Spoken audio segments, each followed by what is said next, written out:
Welcome everyone. Finally, more sewing content has arrived. I really want to show you how to make a waistcoat, but before I can do that, we need to work on some basics. So today I will show you how to make a traditional welt pocket. And we will not use just any fabric, we will use a pattern fabric. But first, dramatic intro.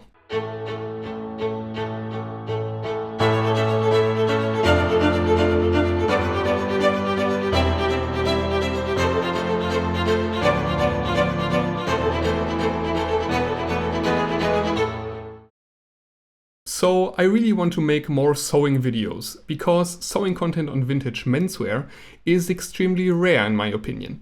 However, this also means that some of you need to learn some basics first. No offense. Now, I won't show you any kind of welt pocket construction, but a traditional one. The kind you use as jacket breast pockets as well as vintage style waistcoats. Before we get into the sewing process, I really want you to understand the architecture of the pocket. Something I myself couldn't really wrap my head around until I made this early 19th century waistcoat by hand. However, enough talk, let's have a look at my paper dummy. So basically a welt pocket consists of three parts. First, the shell fabric. If you make a waistcoat, for example, this is the front part of the waistcoat where you want to place the pocket. Then we have the front piece of the pocket and the back piece of the pocket. I numbered the sides of the fabrics. The right sides are marked with a 1 and the wrong sides are marked with a 2. This is just for your orientation. The big rectangle I marked on the shell fabric part here is where the welt will sit later. You see that I made the cut in the lower half of this rectangle. We do it like this, so when you look into the pocket, you will mostly see the outer fabric. This makes the traditional welt pocket appear more seamless. You can see the exact layout of this rectangle in the lower left corner. Now, this part of the front pocket piece is the welt. You can cut the whole piece from your outer fabric, but you don't have to. If you use a thick fabric, you might be better off just using the outer fabric for the welt part and attach the lower part cut from a thinner fabric. This is the line where you need to attach it. However, for the sake of simplicity, I will use one piece cut from the outer fabric here. And of course, you need to cut out these little triangles here. The back piece of the pocket is cut out of any thin fabric. Let me show you the exact measurements of the two pocket pieces. What do I do with these pieces now? Even before I cut the, let's say, waistcoat here, I take the front pocket piece and I need to sew it right side to right side onto the bottom line of the rectangle on the waistcoat like this. The seam will go exactly from the left corner of the rectangle to the right corner of the rectangle. This leaves the seam allowance of my front pocket piece free. Then I will take the back piece of the pocket. This will be sewn to the horizontal line in the rectangle. Have a look at the diagram again to see which line I mean. Again, of course, right side to right side, and so that the seam allowance of the pocket piece is free. After both pieces are sewn into place, we can cut open the waistcoat. Be patient and cautious when you cut the waistcoat. So you just cut the shell fabric and not the pocket pieces. The horizontal cut ends 5 mm before the edge of the rectangle. The small cuts at the top of the rectangle go right into the corner and no millimeter further. The small cuts at the bottom do not go right into the corner, but end a few millimeters before on the bottom line of the rectangle. Before you turn the pocket pieces inside the waistcoat, you first need to fold the front piece like this. After that, you can turn both pieces inside. Since it's a paper dummy here, I will just show you the result of this turning process.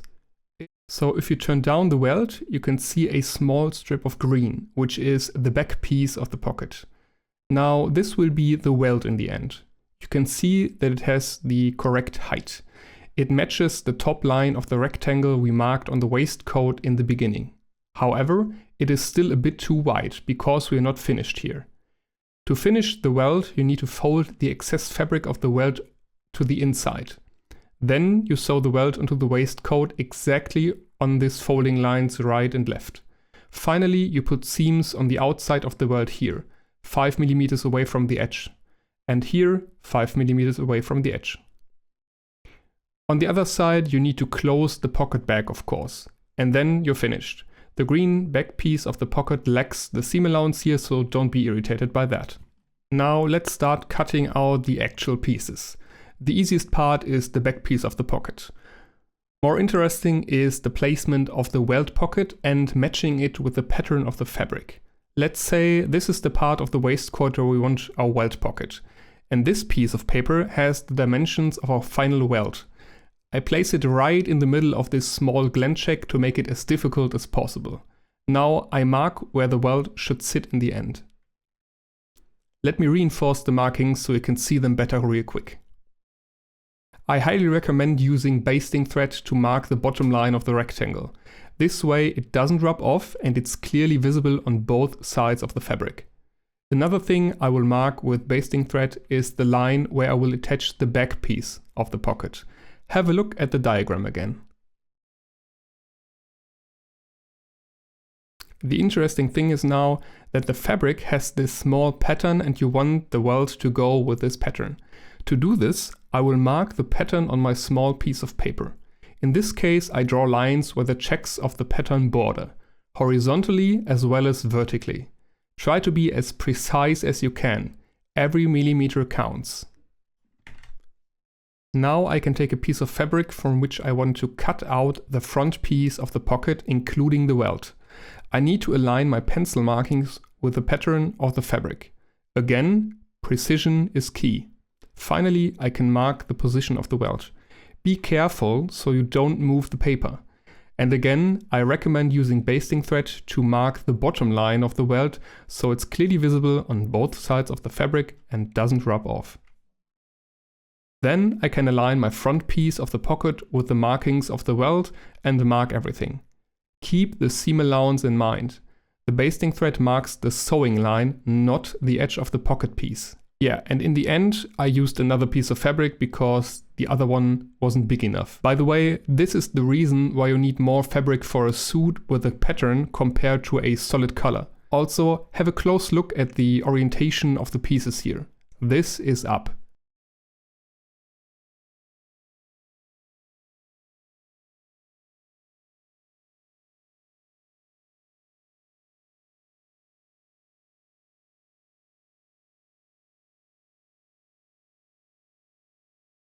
Here we can see that we did everything correct so far. The patterns match. To achieve a pattern matching welt, we need to attach the front piece of the pocket to the waistcoat like this. The basting threads mark where we need to sew. First I will use pins and then check if the patterns still match. Then I use basting thread and check again. Then we need to attach the back piece of the pocket. I'm using pins from the other side of the fabric just because I have my basting thread markings here. Finally, the pocket pieces are both attached to the fake waistcoat. I know I'm repeating myself, but precision is key.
Now I can mark where I want to cut open the pocket. Remember the diagram and be careful.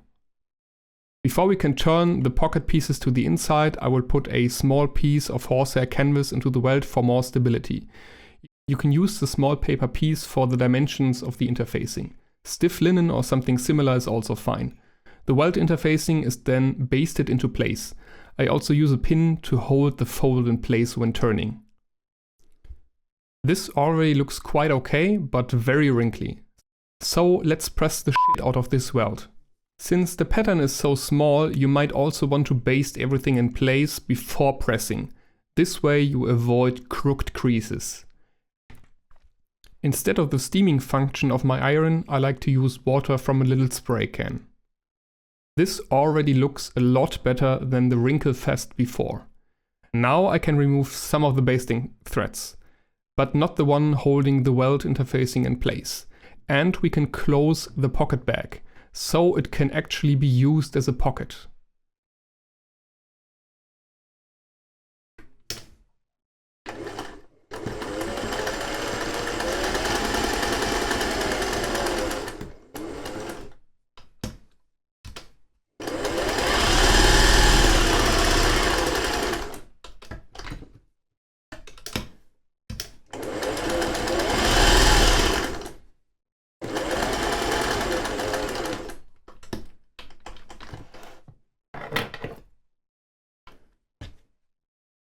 Since we have an actual pocket now, there's not much left to do.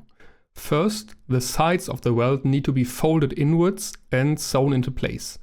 The elegant version is to do this from the inside. If this is too much fiddle work for you, you can also do this from the outside.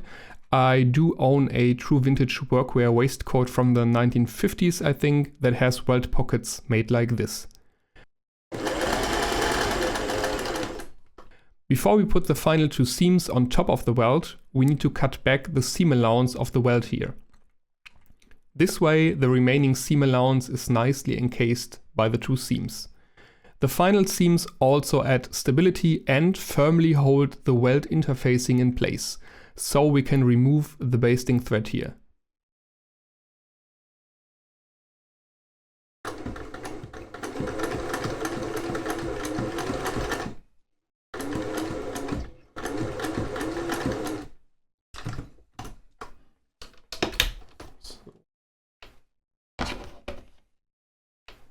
To finish everything off, I pulled the threads to the back and secured them. After a couple of minutes of fiddling and pressing, the weld pocket was finished. Ta-da! Leave your thoughts in the comment section. If you attempt to make a weld pocket like this, feel free to post it on Instagram and tag me. I'm really curious. Make sure you're subscribed to my channel and activated the bell so you don't miss my next videos. I will make another one concerning proper buttonholes, and then there will be a video about tailoring a waistcoat. And by the way, these kind of basic tutorials are also included in our sewing book. Anyway, see you soon.